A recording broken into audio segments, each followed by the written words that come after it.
morning, everyone. I hope you enjoyed a wonderful Super Bowl weekend. Today, I will be talking about the circle breathing system. I'll be going through the parts of the circle breathing system, basically how it runs, the different pieces that you would encounter in each component of the circle breathing system, and some common reasons why we would use these in veterinary practice. At a later date, I will go and talk about the non-rebreathing systems, and I will discuss the specific elements of the circle breathing system in greater detail. But today I just want to get across the basic parts and how they work, and some common mistakes and common tips. So the circle breathing system, you're probably familiar with it either as a Y piece or an adult Y piece or a pediatric Y piece. So basically what you see are two limbs kind of running in parallel, and they can either have wide bore tubing or small bore tubing depending on whether it's made for a large patient or a small patient. So the adult circle breathing system, let's talk about like patient compatibility here. The adult circle breathing system is made for patients that are greater than 10 kilos, and the pediatric circle breathing system is suitable for patients less than 10 kilos. So this means if you have a patient less than 10 kilos, whether it's an exotic animal, a cat, a tiny dog, it is okay to use a pediatric circle breathing system. And it actually has some really cool advantages compared to a non-rebreathing system. So I'll go through that in just a minute. Less than 10 kilos, pediatric. Greater than 10 kilos, adult circuit, please. Greater than 10 kilos, adult circuit. Okay, so let's talk about a couple of the pros of a circle breathing system compared to a non-rebreathing system. So, just throw a couple bullets up here. So the idea behind the circle breathing system is that we have gas and oxygen that are piped into the circuit. I'll talk about this later. We have gas and oxygen that are piped into a circuit. The animal breathes that in, it breathes it out, and then there are parts of the circuit which not only send some of the gases to scavenging, but also scrub CO2 from the expired gas. So the idea is that the animal rebreathes in a circle system, which makes a lot of sense, right? So that's kind of the purpose of the SodaSorb canister and also of the reservoir bag. They are acting as ways to scrub CO2 from expired gases and also to provide a way to control ventilation. So this is really important because what this means is that we can utilize the expired gases not only to provide supplemental breaths, but also to save oxygen flow rate. So one of the main pros of a circle breathing system compared to a non-rebreathing is you can save oxygen flow rate, and by that effect, you also save inhalant anesthetic. Save inhalant anesthetic. And this is because the more oxygen you pump into a system, the more gas you are going to vaporize from your vaporizer. So not only are you saving oxygen and liquid inhalant, you are going to save money. Which is very important if you're going to run your own practice. You have to think about what kind of equipment you want to have and how that's going to play out in your finances. Okay, so if you're saving oxygen flow rate, we know that oxygen that is piped into the anesthesia machine is cold, right? It's relatively cold compared to our dog and cat at the end of the system. So if you're using less inhalant gas, you are also going to save your patient's body temperature. Conserve temperature. And this is because with the rebreathing system and the gases scrubbed of CO2,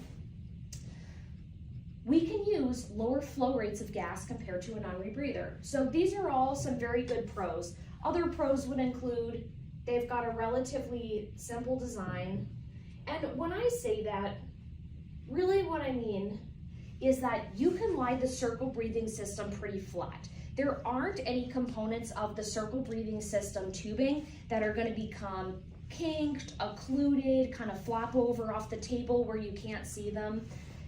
With a non-rebreather system, what happens frequently is that you have a small bag attached to the breathing system, which is meant to help you assist ventilation. The problem is that if this bag is flipped one way or the other, you can occlude that bag and there can be some buildup of pressure in the system. This is especially dangerous because non-rebreathing systems, we run at a very high gas flow rate. So there is always a possibility of causing your patient barotrauma.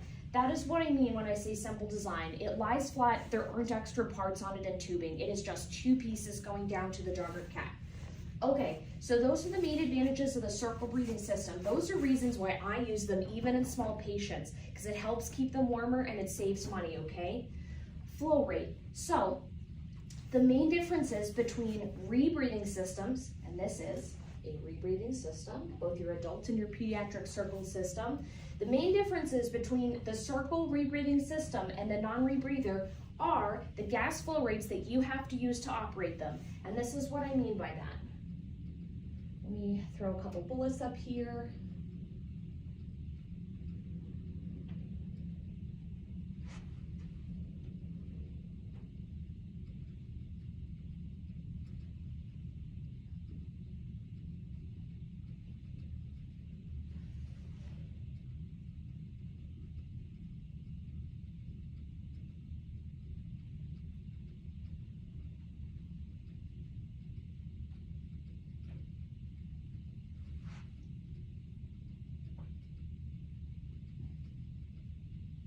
Okay, so let's pretend we're starting an anesthesia on our dog or cat.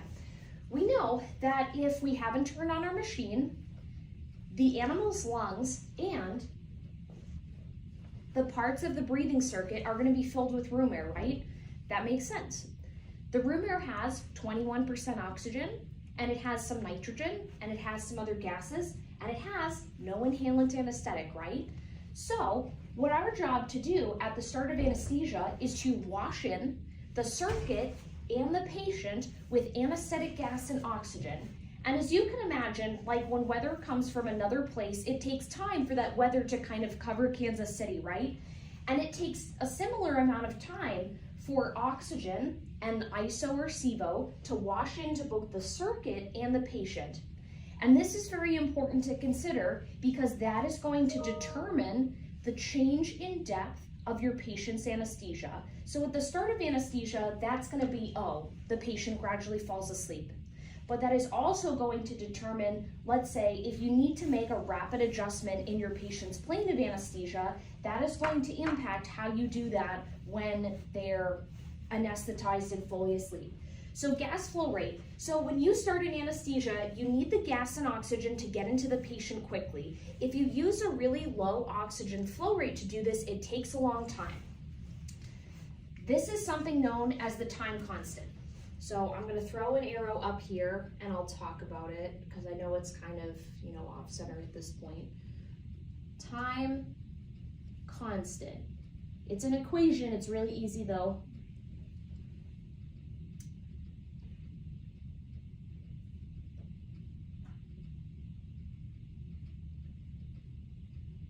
It is the volume of the circuit and the machine divided by the oxygen flow rate. That is your time constant. So, why is this important? So, what the time constant tells you, it tells you about the properties of wash-in to both the system and the animal, okay? So,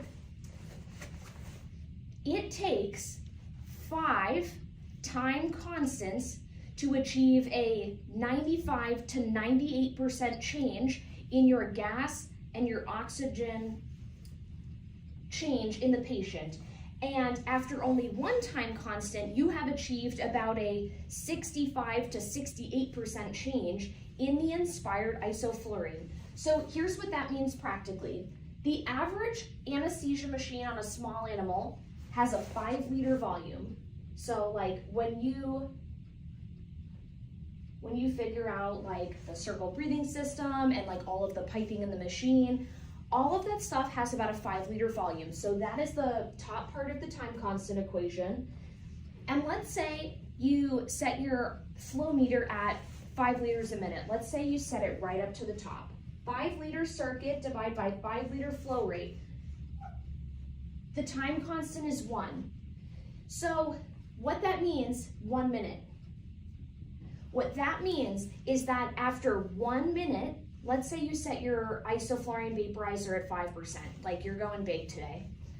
After 1 minute of running your small animal machine at a 5 liter a minute flow rate, what that means is that you have achieved 66 or 68% of the change between 0 and 5% isoflurane, okay? So the faster you run your flow rate on the flow meter, the faster the circuit washes in.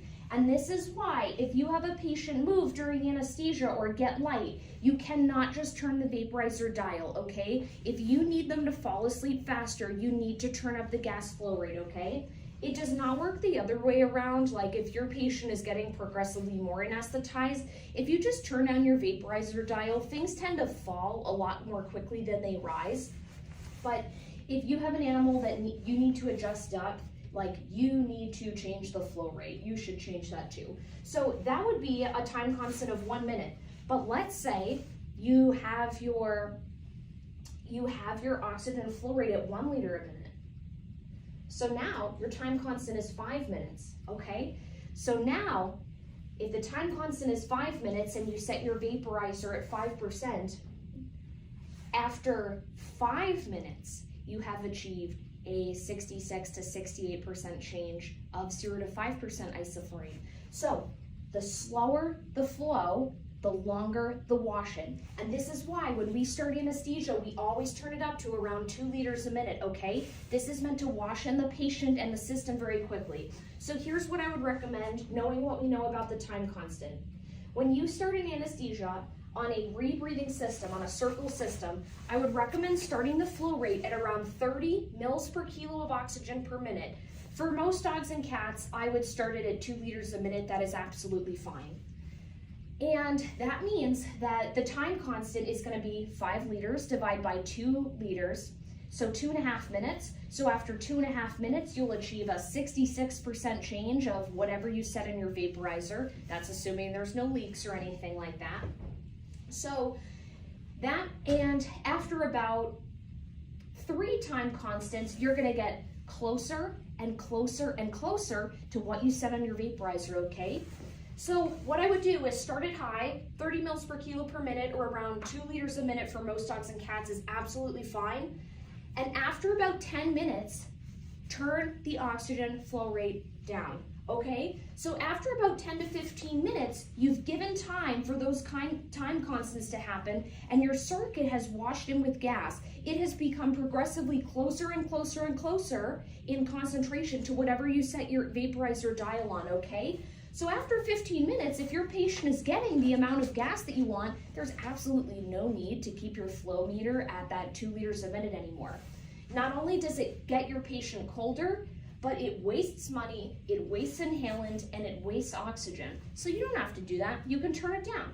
So after about 10 to 15 minutes, as long as your patient is sleeping, how about you turn your circle down to 10 mils per kilo per minute of oxygen, or 500 milliliters a minute. Now I know that seems really low, but this is how this works. You know, we will talk about the actual design here in a minute. You know that there's a SodaSorb canister in your circle breathing system. And you know that the design of the circle breathing system is that the patient is designed to breathe in a circle where the gas is going to be scrubbed of CO2 and things are going to be scavenged. So the design is that the patient is supposed to rebreathe those gases. It's safe for them. Now, vaporizers function over a certain flow rate of gases. They work really well at some flow rates, and they also work less well at some other flow rates. For example, if you had a flow meter that went to 10 liters a minute, which ours do not, they stop at 5, right? At 10 liters a minute, vaporizers tend to perform less well. And at less than around like 400 milliliters a minute, they also tend to perform less well. They tend to under or over vaporize gas. So the minimum amount of gas you can usually put through a vaporizer and have the output, so the delivery of the isoflurane, have that output be constant and predictable, is around 500 milliliters a minute.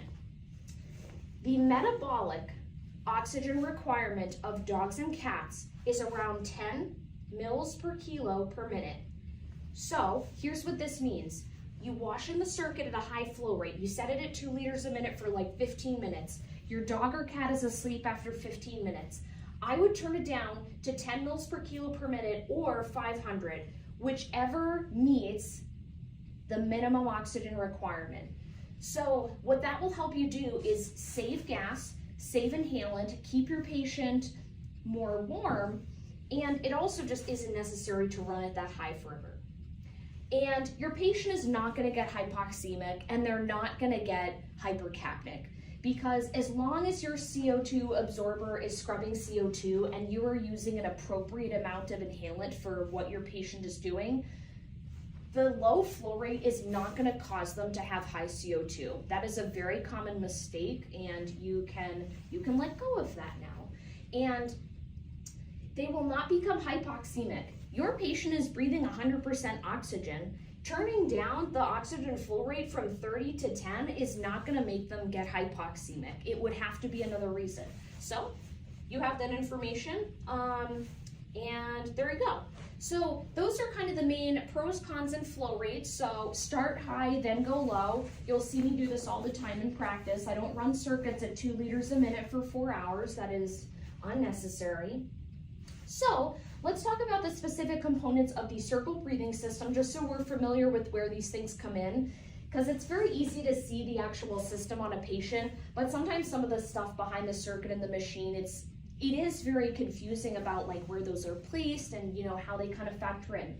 So let's start on this side of the animal. So the first thing I want to talk about, I'm going to grab a different pen. This is not working very well for me today. Yeah, that is also not too pretty, but I think I'll be lucky with, yes, Red Kingdom. Okay, so the first thing I want to talk about is the SodaSorb canister.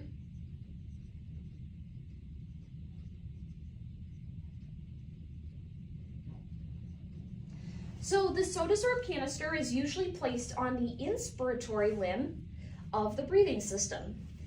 And the reason why this is usually done is because we do not want to create resistance to outward breathing in animals. So the purpose of the SodaSorb canister is to scrub CO2 from the air that is traveling around in the circuit that the animal is rebreathing. Because if you're rebreathing your gas, you have to have it rid of CO2 first, right? That would make sense.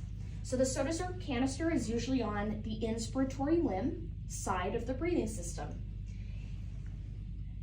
The gas that is scrubbed of CO2 is going to travel down the inspiratory limb, INSP limb. This whole area here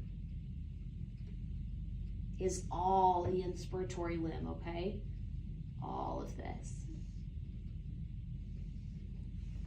This is the fresh gas inlet. So this is where we are going to pipe in fresh oxygen and isoflurane or sevoflurane, whatever you have. So that makes sense, right? You wouldn't want to put your fresh gas inlet before the SodaSorb canister. You'd want to put it after the SodaSorb canister on the inspirational part of the limb so that it gets better delivered to your cartoon dog or cat. So SodaSorb canister, all elements of the inspiratory limb, fresh gas inlet. And then usually there is some type of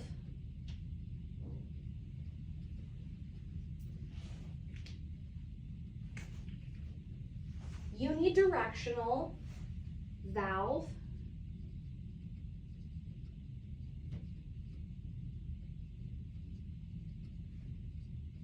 and you've seen these on your machine before. So it looks like a little domed cage with a plastic top, and there's a thin little valve that what happens when the fresh gas comes in here, it's going to be piped in, the valve seat is going to be lifted, and then it's going to lift the other way and direct that gas to the patient.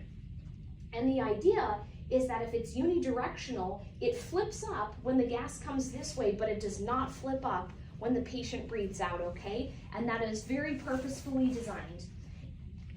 So all elements of the inspiratory limb of the breathing system. Then you have your patient connector down here. I'm just gonna Write that here, patient connector, and that is where it interfaces with your dog or cat. Great, patient connector. Now we're on to the second half of the breathing system. So this whole part over here,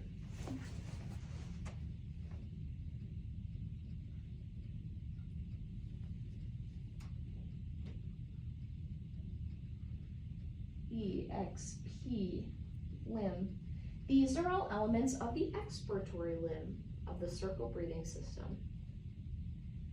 So when the patient breathes out, it is going to breathe out gas here, and it is going to be directed to the other limb, and it's going to pass through another unidirectional valve.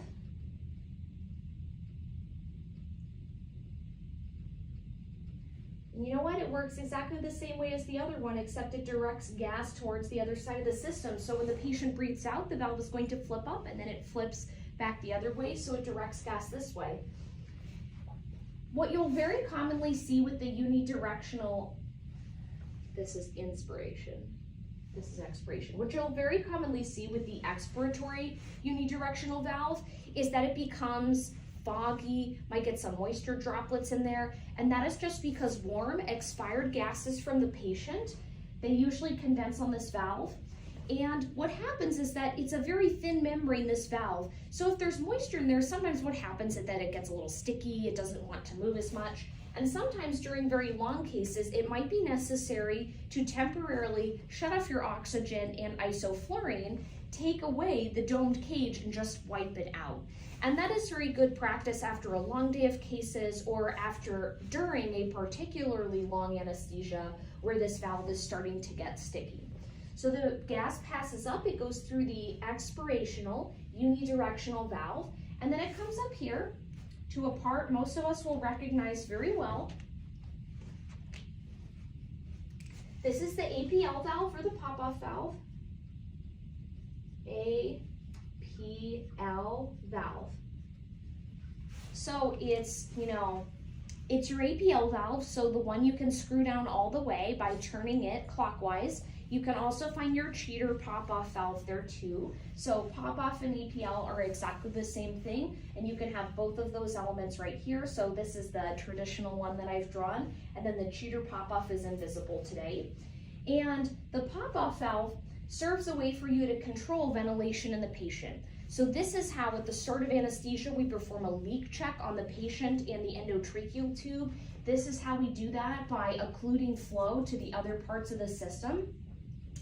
And it also serves a way for us to provide assisted ventilation during a procedure. So that's the purpose. Now, of course, if you leave the APL valve closed, you can always cause your patient lung trauma. So when you put your hand on this valve, do not take your hand off this valve. And instead, when you're done, open it up right away. That's a very easy way to hurt someone. So off of the APL valve, we have another element that we'll recognize very easily. This is the scavenging system. Scavenger. And usually the scavenger is going to be blue and have purple and yellow taping on it and connectors. And this is so you can recognize that it is not the same type of tubing in terms of diameter or connectors as the breathing system. And again, this is purpose designed, right? You would never want to connect a wrong tube to the wrong part of the patient. So that's the idea behind making the scavenger look just a little bit different. So the scavenger will take the waste anesthetic gases and it will usually take them into, in a hospital, an active scavenging system, so they are suctioned into the wall. And you can also have passive scavenging systems where you can connect that tubing to usually like a long cylindrical canister or a short cylindrical canister that you can place on the edge of like a free countertop, as long as the bottom of that canister can breathe, because gas passes through it. So that's the scavenger.